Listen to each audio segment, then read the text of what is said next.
तो आज देश अपनी आज़ादी का 78वां वर्षगांठ मना रहा है। 79वें साल में हम पहुंच गए हैं अपनी आज़ादी के, और आज प्रधानमंत्री नरेंद्र मोदी ने लाल किले के प्राचीर पर एक बार फिर से तिरंगा फहराया और देश को संबोधित किया। प्रधानमंत्री नरेंद्र मोदी ने आज कई बड़ी बातें कही, कई ऐलान भी किए और भारत के आज़ादी के सफ़र का जिक्र भी किया और भारत की जो उपलब्धियां हैं और आज भारत जिस तरह से आज दुनिया के बड़े आर्थिक शक्तियों के साथ खड़ा है, तो ये जाहिर सी बात है कि आज प्रधानमंत्री का जो संबोधन था उससे दुनिया को एक मैसेज गया है। और कहा प्रधानमंत्री ने कि लकीर को, बड़ी लकीर को छोटा नहीं करना है, बल्कि जो लकीर है हमारी उसे और बड़े करना है, और ये संदेश दिया है। हमारे साथ आज इस स्वतंत्रता दिवस पर चर्चा करने के लिए कई खास मेहमान जुड़े हुए हैं। यासिर जिलानी साहब हैं, प्रवक्ता भारतीय जनता पार्टी के।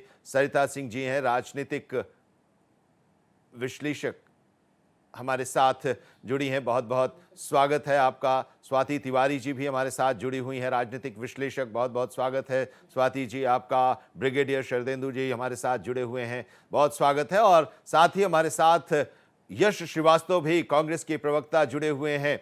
आज आज़ादी का दिन, और आज़ादी के इस दिन पर जब देश अपनी खुशियां मना रहा है, तिरंगा फहरा रहा है, तो जाहिर सी बात है कि शुरुआत आज रक्षा विशेषज्ञ हमारे साथ जुड़े हुए हैं। ब्रिगेडियर साहब शरदेंदु जी, आपका स्वागत, सलाम।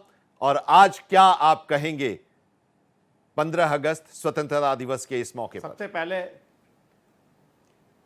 सबसे पहले मैं भारत एक्सप्रेस के माध्यम से 140 करोड़ भारतवासियों को 79th इंडिपेंडेंस डे की बहुत बहुत बधाई, बहुत बहुत शुभकामनाएं देना चाहता हूं। ये एक ऐतिहासिक पर्व है, और जिस तरीके से 12वीं बार देखिए हमारे प्रधानमंत्री ने लाल किले के प्राचीर से नेशन को एड्रेस किया, और ये जो एड्रेस था बड़ा हिस्टोरिकल है, ऐतिहासिक है। उन्होंने जिन मुद्दों को चुना है, आप देखिए सारे एस्पेक्ट को उन्होंने चेक किया है, चाहे वो यूथ का एम्प्लॉयमेंट हो, चाहे नारी शक्ति हो, चाहे आत्मनिर्भर भारत हो, चाहे एक कड़ा संदेश पाकिस्तान को देना हो कि जिसमें ऑपरेशन सिंदूर लॉन्च किया गया, किस तरीके से पहलगाम का हमला हुआ, किस तरीके से हम उससे देखिए पूरे देश की भावनाएं आहत हुई थी, हमने कैसे आतंकवादी के ठिकानों को बिल्कुल बर्बाद किया, और अल्टीमेटली एक मैसेज दिया पाकिस्तान को कि अब आपका न्यूक्लियर ब्लैकमेल नहीं चलेगा। इतने बृहद तरीके से, इतने क्लियर शब्दों में एक चेतावनी दी गई, ये पहली बार ऐसा हुआ है मेरा मानना है। और तमाम जो मुद्दे हैं, चाहे इंटरनल डायनेमिक्स हो, उसमें नक्सल प्रभावित एरिया बस्तर कैसे नॉर्मलसी में आया, कैसे जैसे आपने एक लाइन को छोटी करने की जरूरत नहीं है, अपनी लाइन बड़ा करो, उस पर हमारे सारी एनर्जी, रिसोर्सेज और कंसंट्रेशन होना चाहिए। बहुत बड़ा मैसेज है, एक पॉजिटिविटी दिखाता है देश की नेशन बिल्डिंग के लिए। और साथ में जिस तरीके से उन्होंने देखिए इमरजेंसी का जिक्र किया, आरएसएस के 100 साल कंप्लीशन की बात की, स्वावलंबन की बात की, सेमीकंडक्टर की जो फाइल फंसी हुई थी 50 साल से, कैसे वो अटकी थी, फंसी थी, रुकी थी, उसका जिक्र किया। एक पॉलिटिकल टिंज भी दिया, और तमाम जो ऑपोजिशन के लोग हैं उनको भी एक मैसेज दिया कि जो उन्होंने सत्ता में रहते हुए किया वो सारी चीज उनके डोमेन में है, उनकी नॉलेज में है, अब आप यहां से आगे बिल्डअप करना चाहते हैं। नेशन बिल्डिंग के लिए उन्होंने देखिए इवन अपोजिशन को भी साथ लेने की बात की। आप विजन बनाइए, 2047 तक भारत को एक विकसित देश बनाइए।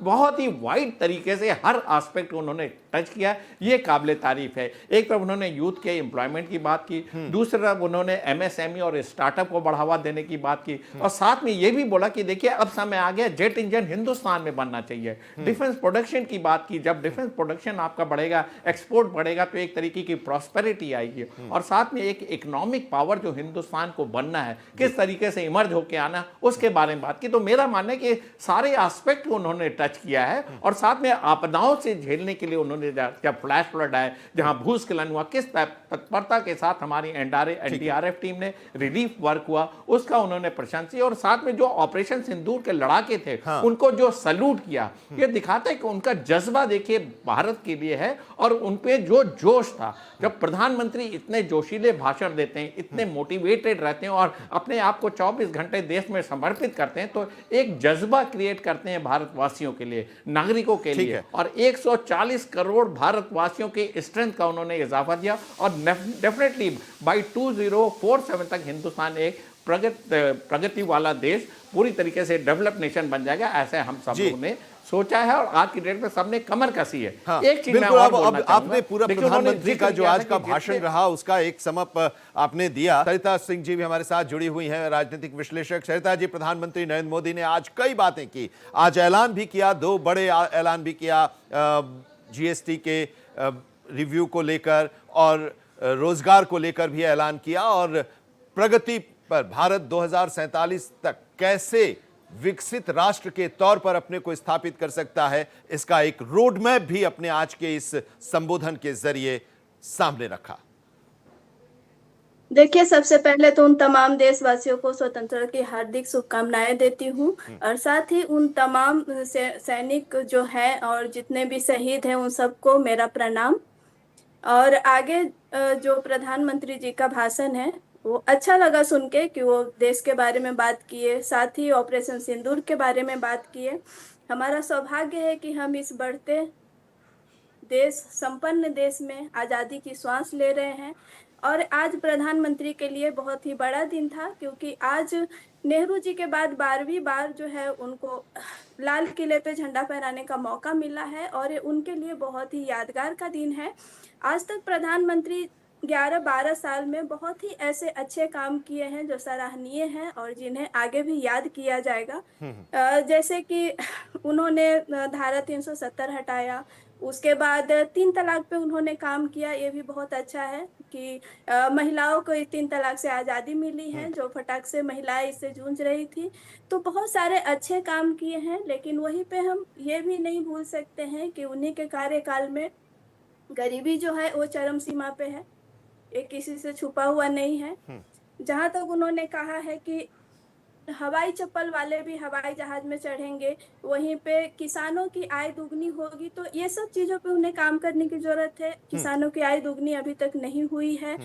उन्हें बात करना चाहिए था कि आजकल के युवाओं के लिए वो क्या कर रहे हैं और आगे उनका क्या प्लान है, तो इसके ऊपर बात नहीं हुआ है। तो उनका जो आज का भाषण है बहुत संतोषजनक नहीं था मेरे हिसाब से।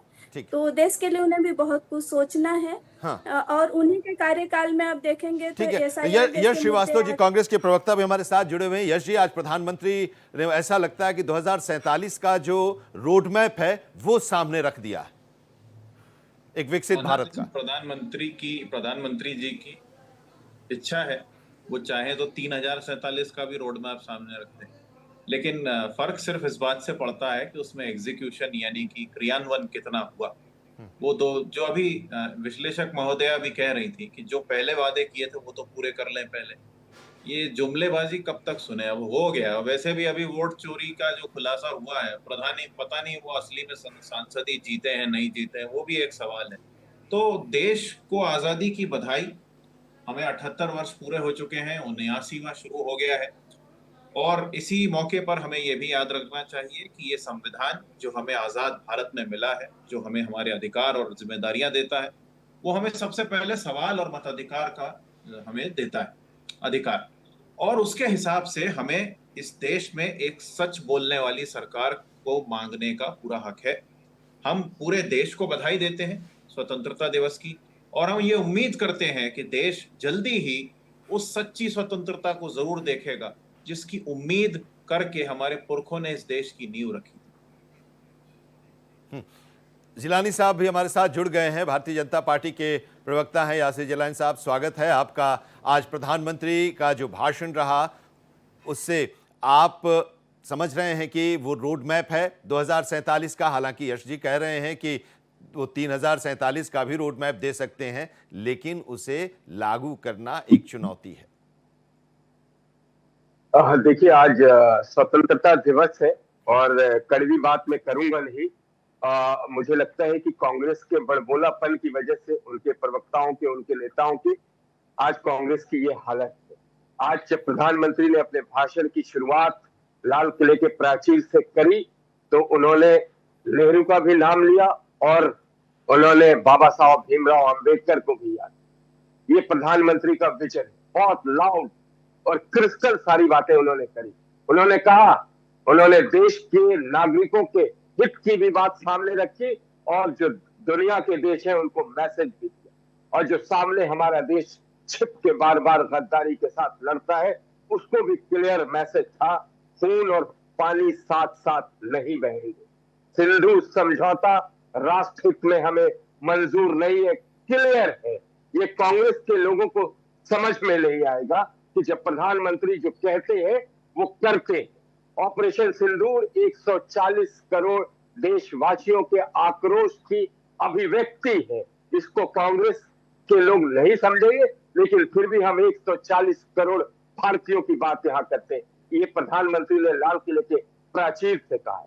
लाल किले के प्राचीर से जब प्रधानमंत्री बोल रहे थे और जिस तरीके से सेना के शौर्य को सलाम करते हुए आगे बढ़ा, जब शुरुआत उन्होंने ली, जब वो लाल किले के प्राचीर पे इंड कर रहे थे, तो पूरे देश और दुनिया ने देखा कि किस तरीके से प्रधानमंत्री की बॉडी लैंग्वेज जो थी वो एक मैसेज दे रही। और उन्होंने जब भारत के लोगों की तरफ वो आए तो उन्होंने सबसे ये कहा कि इस दिवाली में हम आपके लिए एक बहुत बड़ा तोहफा लेके आ रहे हैं। जीएसटी रिफॉर्म्स की बात उन्होंने जब करी, टैक्स कम कर दिए जाएंगे, जब वो कहते हैं तो कांग्रेस के प्रवक्ताओं को समझना चाहिए कि वो अपना कर्तव्य मान के जमीन पे क्रियान्वयन करते हैं अपने प्रोग्राम्स को, और जिसमें रोजमर्रा की जो चीजें हैं, जो जीएसटी ये बहुत दिनों से लोग चिल्ला रहे कांग्रेसी, वो उसमें चीजें सस्ती होंगी जब रिफॉर्म्स आ रहा है।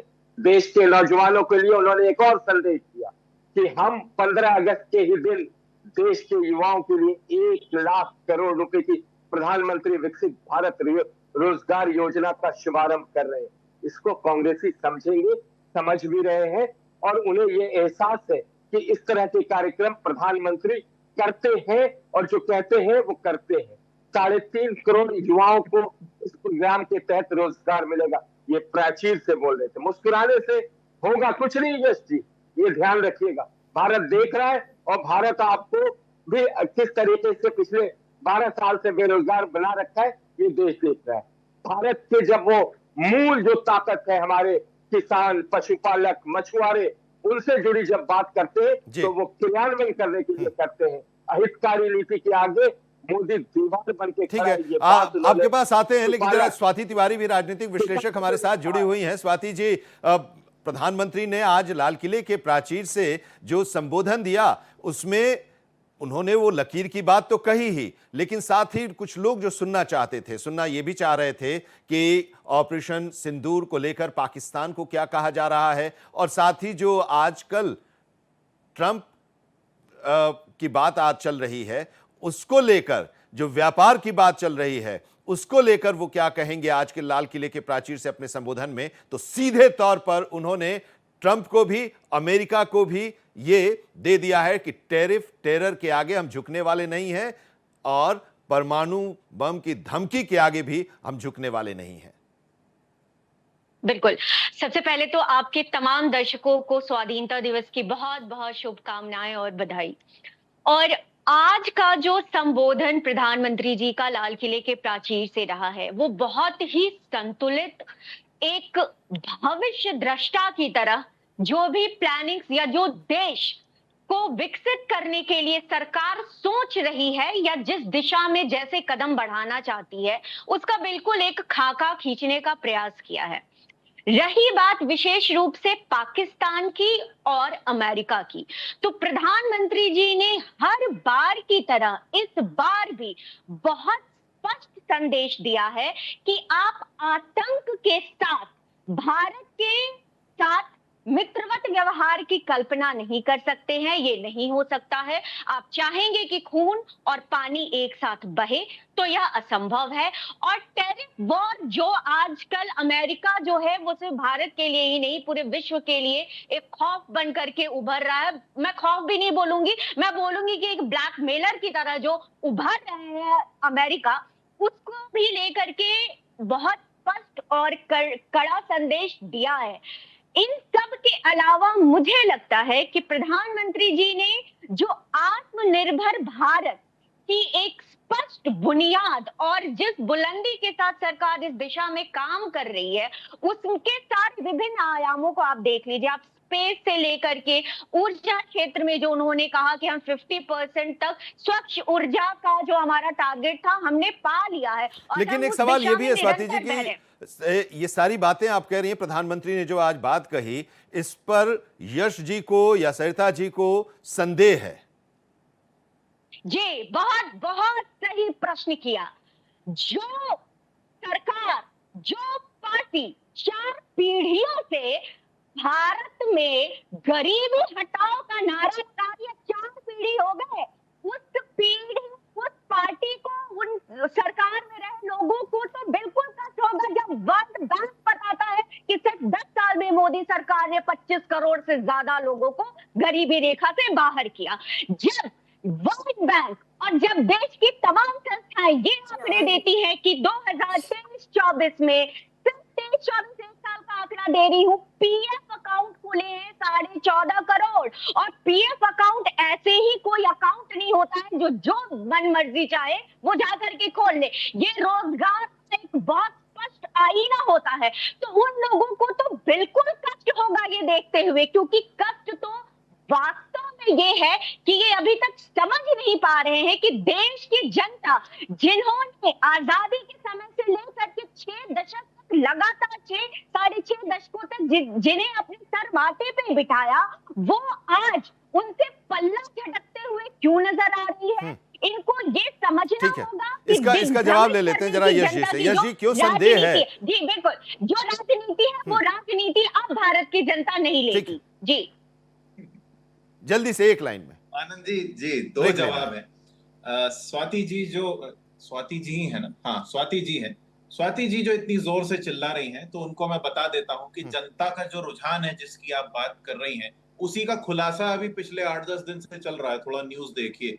और जो यासिर जिलानी साहब कह रहे हैं कि जनता के आक्रोश की अभिव्यक्ति थी वो, तो यही तो हमने संसद में पूछा था कि फिर आपने रोका क्यों? और उसका जवाब तो प्रधानमंत्री ने लाल किले के प्राचीर से दे ही दिया, देश के और दुनिया को दे दिया कि हम झुकने वाले नहीं हैं, डरने वाले नहीं हैं। एक हम आगे बढ़ चुके हैं और अब मुझे 10 सेकंड दीजिएगा। अब आगे बढ़ चुके हैं और देश अब विकसित भारत के तौर पर अपने आप को स्थापित करने की दिशा में बढ़ रहा है। बहुत बहुत शुक्रिया हमारे साथ जुड़ने के लिए।